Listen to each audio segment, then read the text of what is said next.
Good morning. The United States has accused Russia of bringing down a passenger plane which crashed on Christmas Day in Kazakhstan, killing 38 people. The White House said an investigation is ongoing, but early indications suggest Moscow's air defense systems shot down the plane, which had been trying to land in Russia's southern republic of Chechnya. David Harper reports. 3 days after an Azerbaijan Airlines plane crashed in Kazakhstan with the loss of 38 lives, there's still no concrete certainty around what happened.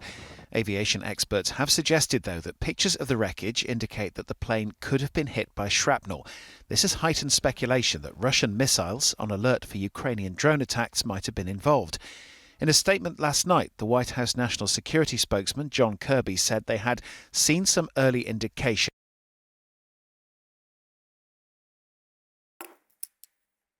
Well, here more flight delays are expected as the UK sees continuing heavy fog over the weekend. This morning, Gatwick Airport said temporary air traffic restrictions have been put in place. That's due to poor visibility. Last night, passengers faced delays and disruption due to thick fog on the runways at airports including Heathrow, Manchester, Glasgow and Cardiff.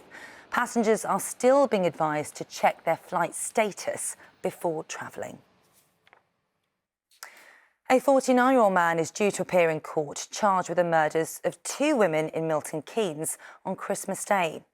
Tiona Grant and Joanne Pearson are thought to have been stabbed at an apartment in Bletchley. A man in his late 20s and a teenage boy were also seriously injured and taken to hospital.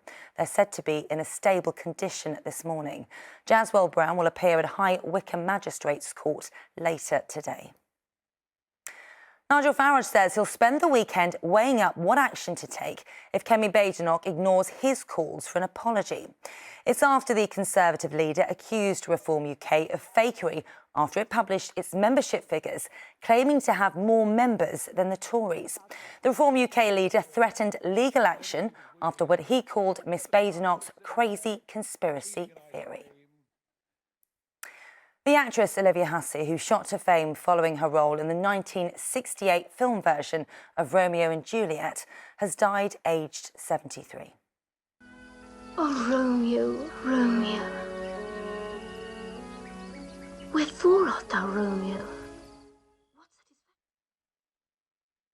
Well, she won the Best New Actress Golden Globe for her part as Juliet. The actress, who was brought up in London, died on Friday, surrounded by her loved ones. World #1 golfer Scottie Scheffler will miss the start of the 2025 PGA Tour season following an injury caused by cooking Christmas dinner.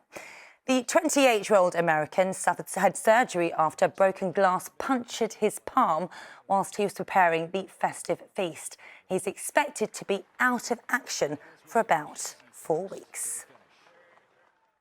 And more than 1,300 critically endangered snails that were bred in a UK zoo have been set free on a remote Atlantic island.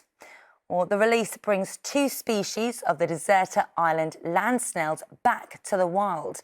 They were thought to be extinct as neither species had been spotted for a century. The snails were brought to zoos in France and the UK, including Chester Zoo, where a home was created for them in a converted shipping container. A father and son have been killed after triggering an avalanche in the Alps in Austria. The skiers, who were 52 and 22, were dead by the time rescuers had reached them. Another son and his friend who were with them were able to escape. 2 sailors on separate boats have died on the first night of the Sydney to Hobart yacht race. The men were killed after being struck by the booms of their boats during stormy conditions. Another sailor was washed overboard but was rescued. And that is all for now. I'm back with lunchtime news at 1:45. I'll see you then. Bye-bye.